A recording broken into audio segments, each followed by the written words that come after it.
Maka setan targetnya yang kedua. Apa itu yang kedua? Untuk melakukan ritual agama yang tidak ada tuntunannya. Jadi ini target yang kedua. Kenapa? Ini yang dipilih karena orang seringkali kalau sudah melakukan ritual agama yang tidak ada tuntunannya, itu tidak menyadari terjatuh dalam kesalahan. Jadi seringkali orang yang melakukan ritual agama yang tidak ada tuntunannya, itu tidak menyadari kalau terjatuh dalam kekeliruan. Maka lebih sulit mengingatkan orang yang melakukan ritual agama yang tidak ada tuntunannya dibandingkan orang yang melakukan maksiat. Karena orang yang bermaksiat itu dia sudah paham sejak awal bahwa maksiatnya itu keliru. Orang yang mau mencuri itu sudah paham kalau mencuri itu keliru. Tetapi orang yang melakukan ritual agama yang ritual tersebut tidak dituntunkan, maka dia tidak menyadari bahwa dirinya terjatuh dalam kekeliruan. Maka ini menjadi target syaitan yang kedua.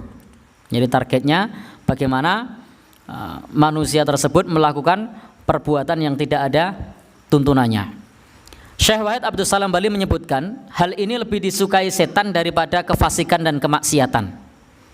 Jadi ritual agama yang tidak ada tuntunannya itu lebih disukai setan daripada kemaksiatan dan kefasikan. Sebab bahayanya akan menimpa agama. Agamanya tidak lagi tidak lagi orisinil, tidak lagi asli, tidak lagi sesuai sunnah. Maka agamanya akan rusak. Karena orang melakukan ritual agama tidak lagi menggunakan Al-Quran dan As-Sunnah, pakai perasaan, pakai amalan-amalan yang sifatnya dhon, persangkaan-persangkaan, membaca lafaz tertentu 1000 kali, sampai ngumpulkan jagung 10.000, sampai ngumpulkan kedelai berapa? 7.000 misalnya, dibaca sekian kali yang tidak ada tuntunannya. Bapak Ibu, kalau ternyata cara ini tidak berhasil, setan masih punya perangkap berikutnya. Jadi perangkap satu lolos, maka masih ada perangkap yang kedua. Ibarat orang perang, ranjau itu tidak cuma satu, ranjaunya banyak. Ranjau satu lolos, maka masih ada ranjau yang lain. Jangan senang dulu di medan perang.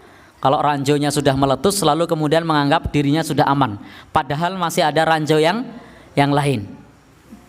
Maka Bapak Ibu, karena ritual yang tidak ada tuntunannya ini, seringkali mereka tidak menyadari bahwa itu adalah perbuatan dosa, padahal menyelisih dakwah Rasulullah Shallallahu Alaihi Wasallam. Jadi seringkali tidak merasa. Dan jika orang sudah melakukan sesuatu yang tidak ada tuntunannya, biasanya juga mudah untuk diarahkan kepada kesyirikan dan tidak menyadari bahwasanya itu adalah kesyirikan. Kemudian dibuat sanepo, dupo, dudu opo-opo. Nah, seolah-olah meremehkan bahwasanya itu bukan kesyirikan, itu bukan sesuatu yang tidak ada tuntunannya. Memang awalnya dupo, dudu opo-opo, tetapi dalam keyakinannya kalau saya tidak melakukan ini akan terjadi malapetaka, akhirnya terjatuh juga dalam kesyirikan karena menganggap kalau tidak ngobong dupo dianggap nanti ada malapetaka. Dan biasanya dibisikkan dengan macam-macam, kalau tidak melakukan ini nanti akan celaka, kalau tidak melakukan itu nanti akan binasa, kalau itu ditinggalkan nanti tanggung sendiri akibatnya. Sering mendengar yang begitu? Iya. Jadi sehingga awalnya memang sesuatu yang tidak ada tuntunannya, tapi lama-lama keyakinannya menjatuhkan dan menjerumuskan pula dalam kesyirikan.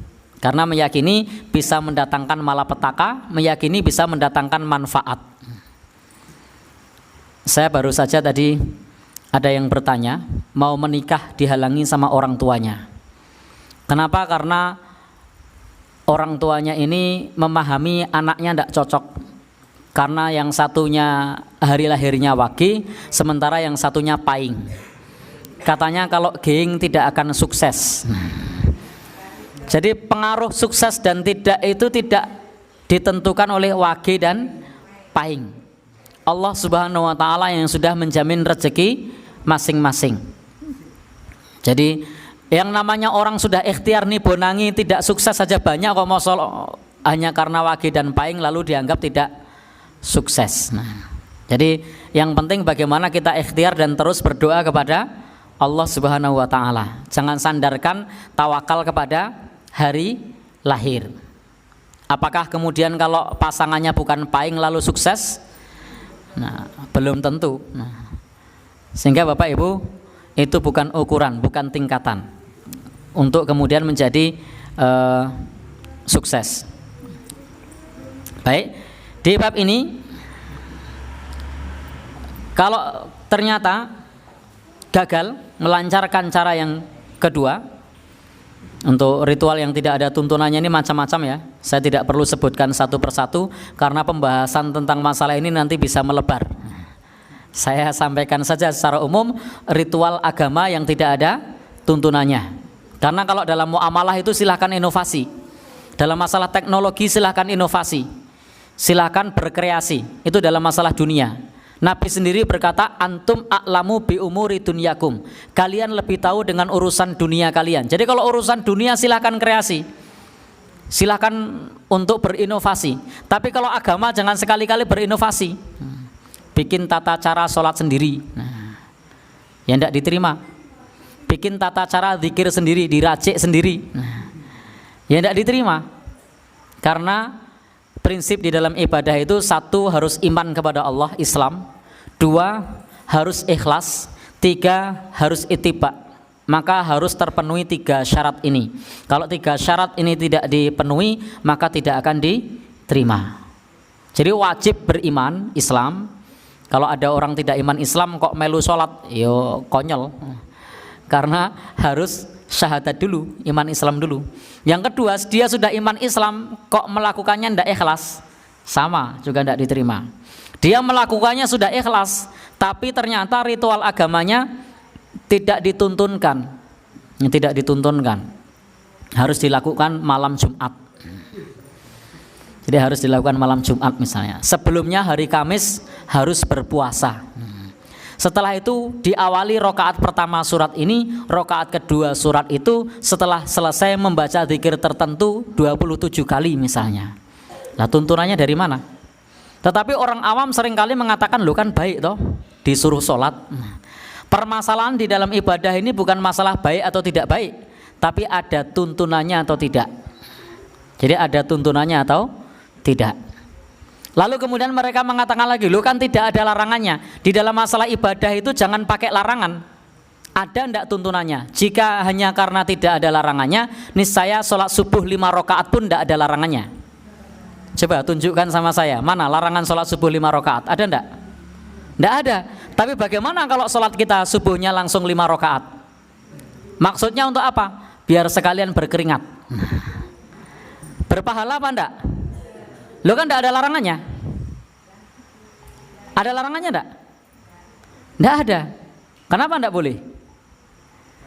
Karena tidak sesuai tuntunan. Nah, orang seringkali mengatakan, lo kan enggak ada larangannya. Maka Bapak Ibu yang berbahagia, dalam ibadah jangan tanya larangan, tapi tanya ada tuntunannya apa enggak. Kalau tidak ada tuntunannya, tidak usah dikerjakan. Karena andai hanya ukurannya tidak ada larangannya, maka Bapak Ibu yang berbahagia, sholat zuhur setelah isya itu tidak ada larangannya. Ada larangannya enggak? Tidak ada. Nabi tidak pernah mengatakan janganlah kalian sholat zuhur setelah isya. Tidak pernah. Tapi kalau sholat zuhur setelah isya bagaimana? Tidak diterima karena tidak sesuai tuntunan. Nah, jadi itu untuk memudahkan memahami saja.